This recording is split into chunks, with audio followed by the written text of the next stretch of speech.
Hi hello வணக்கம். இன்னைக்கு நம்ம ஆதம் சமர் டைரக்ஷன்ல சீன் நம்பர் 62 இந்த படத்தோட ஸ்டோரி பத்தி பார்ப்போம்.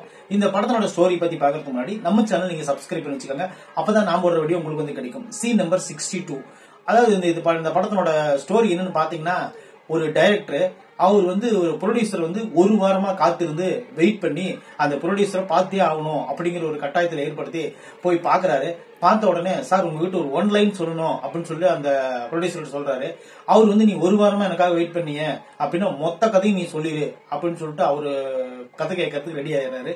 அதுக்கப்புறம் அந்த கதையை வந்து இவரு அந்த டைரக்டர் தயாரிப்பாளர்கிட்ட சொல்ல ஆரம்பிக்கிறார்.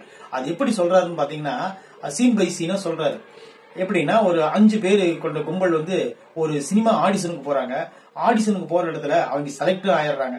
செலக்ட் ஆன உடனே அவங்களை கொண்டு போய், ஓகே நான் வந்து ஷூட்டிங்க்கு முன்னாடி ஒரு ரிஹர்சல் பார்க்கலாம் அப்படின்னு சொல்லிட்டு இன்னும் 2 பேரை சேர்த்துக்கிட்டு மொத்தம் 7 பேரை கூட்டிட்டு அந்த டைரக்டர் ஒரு மலைக்காட்டில் இருக்கிற ஒரு பங்களாவுக்கு கூட்டிட்டு போறாரு. கூட்டிட்டு போயிட்டு உள்ள வச்சு பூட்டிட்டு, நீங்க வந்து உண்மையான உங்க ரியாக்ஷன் பார்க்கணும், வீடு ஃபுல்லா கேமரா வச்சிருக்கிறேன் அப்படின்னு சொல்லிட்டு பூட்டிட்டு இவர் வந்துடுறாரு. வந்த உடனே என்ன பண்றாங்கன்னு பாத்தீங்கன்னா, இவங்க எல்லாம் ஜாலியா ஒரு நாள் தானே சொல்லி ஜாலியா இருக்கிறாங்க. இருந்த உடனே 2வது நாள் அவர் வராரு. மீண்டும் வந்து, சரிப்பா நீங்க ஒரு நாள் நல்லா இருந்தீங்க, அதனால இன்னொரு நாள் நீங்க இருக்கணும் அப்படின்னு சொல்லிட்டு என்ன பண்றாருன்னா, எல்லாரும் பார்ட்டி வைக்கிறாரு. பார்ட்டியில எல்லாரும் குடிச்சிட்டு மட்டையான உடனே எல்லாரும் காலையும் கையிலையும் விளங்க மாட்டி விட்டுட்டு, 2 பேரா காலில் விளங்க மாட்டி விட்டுட்டு கையிலையும் விளங்க மாட்டி விட்டுட்டு, செல்போனு வாட்சு அந்த வீட்டுல இருக்கிற எல்லா பொருளையும் எடுத்துக்கிட்டு கதவை திறக்கவே முடியாத அளவுக்கு லாக் பண்ணிட்டு இவங்களெல்லாம் வச்சுட்டு விட்டுட்டு வந்துடுறாரு. மொத்தம் 7 பேரும் அந்த வீட்டுக்குள்ள மாட்டிக்கிறாங்க. இன்னொரு விஷயம் என்னன்னு கேட்டீங்கன்னா, அந்த வீட்டுல ஒரு வாசனை திரவியம், அதாவது வந்து ஒரு கெமிக்கல் கலந்த ஒரு திரவம், அதை வந்து படர விட்டுட்டு வந்துடுறாரு. அதாவது வந்து அந்த வாசம் வந்து பார்த்த உடனே அவங்களுக்கு வந்து தூக்கம் வராது. தூக்கம் வராம தவிக்கணும், அதுதான் அவங்களோட எய்ம் அப்படின்னு சொல்லிட்டு பண்ணிட்டு வந்துடுறாரு. அந்த 7 பேரும் வெவ்வேறு ஏஜா சேர்ந்தவங்க. இப்ப கதை என்னன்னு உங்களுக்கே புரிஞ்சிருக்கும். அதாவது வந்து ஒரு மனுஷன் தூங்காம இருந்தா ஒரு 3 நாள் சமாளிக்கலாம் மொத்தமா. அதுக்கப்புறம் தூங்காம இருந்தாங்கன்னா மென்டலா டிஸ்டர்பன்ஸ் ஆவாங்க. அதுக்கப்புறம் பாத்தீங்கன்னா மூளை நரம்புகள் செயலிழக்க ஆரம்பிக்கும். அதுக்கப்புறம் இதயம் பலவீனமாகும். அப்புறம் கண் பார்வை குறையும். அப்புறமேலு உடம்புல இருக்கிற ஒவ்வொரு நரம்ப செயலிழக்க ஆரம்பிச்சு டோட்டலா ஒரு 14வது நாள் வரும்போது ஆள் வந்து ஜூபியா மாறதுக்கு கூட வாய்ப்பு இருக்குது அப்படின்னு சொல்லிட்டு இவங்க என்ன பண்றாங்கன்னா, அந்த 14 பேரும் ஏஜ் வாரியா வச்சு உள்ள வச்சு டார்ச்சர் பண்றாங்க. டார்ச்சர் பண்ணிட்டு இருக்கிறவங்களுக்கு இன்னொரு விஷயம் நடக்குது. அது என்னன்னு பாத்தீங்கன்னா, 7 பேர் போனாங்க இல்லையா, 2 பேரா மொத்தம் ஒரு 3 பெண்கள் 4 ஆண்கள். அதுல வந்து ஒரு பெண்ணு ஒரு ஆணு, ஒரு பெண்ணு ஒரு ஆணு, ஒரு பெண்ணு ஒரு ஆணுன்னு சொல்லிட்டு 2 பேரா ஜாயின் பண்ணிட்டு ஒரே ஒரு பையனை மட்டும் தனியா விட்டுருவாங்க. அந்த பையன் வெளியே தப்பிச்சு வர்றதுக்கு ஐடியா பண்றான். வெளியே தப்பிச்சு வந்துடுறான். வந்ததுக்கு அப்புறம் அவனுடைய சூழ்நிலை வேற மாதிரி மாறிடுது.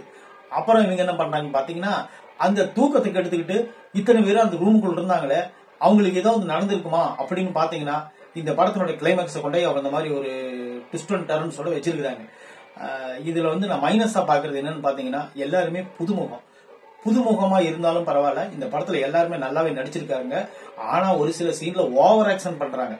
அது வந்து பாத்தீங்கன்னா அவங்க நடிக்கிறது நம்மளுக்கு ஈஸியாவே தெரியுது. அது வந்து ஓவர் ஆக்ஷனுக்கு மீறிடுச்சு அந்த ஆக்ஷன் ஆக்டிங் எல்லாம். அதுக்கப்புறம் பாத்தீங்கன்னா, அந்த சூழல் பங்களா, அதாவது வந்து ஒரு கதவுங்கிறது ஈஸியா உடைச்சிட்டு வெளியே வந்துடலாம்.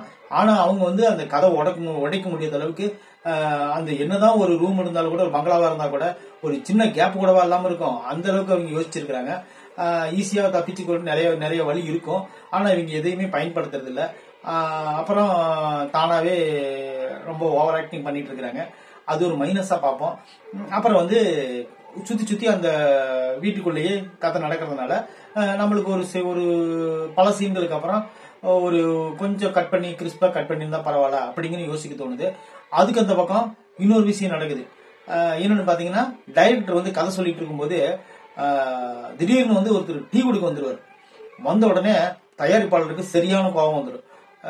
ஏப்பா நான் கதை கேட்டுட்டு இருக்கிறேன், ட்விஸ்ட் அண்ட் டர்ன்ஸோட போயிட்டு இருக்குது, இந்த நேரத்துக்கு டீ கொண்டு வந்துறியா அப்படின்னு சொல்லிட்டு மிரட்டுறாரு. பாவம் அவர் திரும்பி போயிடுறாரு. ஆனா நம்மளுக்கு கதை கேட்கும் போது எப்படி தெரியுமா, இந்த நேரத்துல ஒரு டீ குடிச்சா பரவாயில்லையே அப்படிங்கிற கதை தான் தோணுது. அப்புறம் இந்த படத்துல வந்து கிளைமேக்ஸ் கிடையாது. கிளைமேக்ஸ் எதிர்பார்த்து போயிடாதீங்க. இந்த படத்துல கிளைமேக்ஸ் அவங்க சொல்றதே கிடையாது. சொல்றது என்ன, ஒரு வசனத்தோட முடிச்சிடுறாங்க. என்னன்னா, இதை நான் யாருன்னு நீங்க கண்டுபிடிச்சீங்கன்னா இந்த விஷயம் நான் மறுபடியும் தொடர்ந்துகிட்டே தான் இருக்கும் அப்படின்னு சொல்லிட்டு கிளைமேக்ஸும் சேர்த்தி நான் சொல்லிட்டேன். அந்த மாதிரி சொல்றாரு. ஆனா படம் ஓரளவுக்கு பார்த்து ரசிக்கும்படியே தான் இருக்கு. ஆனா கிளைமேக்ஸ் என்னன்னு தெரிஞ்சாதான் நம்மளுக்கு அந்த அந்த கதையோட முடிவு என்னன்னு நம்மளுக்கு தெரியும். 14 நாள் எதுக்காக வச்சிருந்தாரு, இவர் வச்சிருந்து அந்த 14 நாள் அந்த அத்தனை பேர் செத்து போயிட்டாங்க, இதுக்கெல்லாம் என்ன தீர்வு? இவர் போய் நேரா ஒரு சர்ச்சு பாத்துக்கிட்டு போய் பாவ மன்னிப்பு கேட்டோன்னே மன்னிச்சுட்டாரு, இவரு மன்னிப்பு வாங்கிட்டு வந்துட்டாரு. அவ்வளவுதானா? இதுக்கப்புறம் ஒரு விஷயம் இல்லையா அப்படின்னு சொல்லி யோசிக்க தோணுதுல்ல. கிளைமேக்ஸ் இருந்தாதான் ஒரு படத்தினோட நிறைவு வரும். அந்த கிளைமேக்ஸை முடிச்சுட்டு அடுத்ததாக கூட இவங்க செகண்ட் பார்ட்டுக்கு லீடு கொடுத்திருந்தாங்கன்னா பரவாயில்லன்னு யோசிக்கலாம். இந்த படத்தை வந்து ஒரு சூப்பரா ஆரம்பிச்சு சுமாரா முடிஞ்ச கிளைமேக்ஸ் அப்படின்னு நம்ம ஏத்துக்கலாம். இந்த படம் வந்து நீங்க பார்த்து ரசிக்கும்படியாக எடுத்திருக்காங்க. கொஞ்சம் த்ரில்லிங்கான சீன்லாம் நிறைய இருக்கு, அதெல்லாம் பார்த்து நீங்க ரசிக்கலாம். அப்புறம் வந்து இந்த படத்துல ஒரு பாடல்கள் இருக்கு, இருந்தாலும் அதெல்லாம் நீங்க ஸ்கிப் பண்ணி விட்டுட்டு இந்த படத்தை ஏதோ உங்களால பார்த்து ரசிக்க முடிஞ்சா ரசிச்சு பாருங்க. ஒரு டைம் பார்த்து ரசிக்கக்கூடிய படம் தான் இது. ரொம்ப மோசம்லாம் கிடையாது. ஒரு பார்க்கலாம் அப்படிங்கிற ஒரு லிஸ்ட்ல இந்த படத்தை சேர்த்துக்கலாம். இந்த படத்துக்கு நம்ம 40-45 மார்க் கொடுக்கலாம். அதுக்குண்டான ஒருத்தான படம் தான் இது. இந்த விமர்சனம் உங்களுக்கு பிடிச்சிருந்துச்சுன்னா கண்டிப்பா நம்ம சேனல் நீங்க சப்ஸ்கிரைப் பண்ணிச்சுக்கோங்க. நான் போடுற வீடியோ உங்களுக்கு வந்து கிடைக்கும். தேங்க்யூ.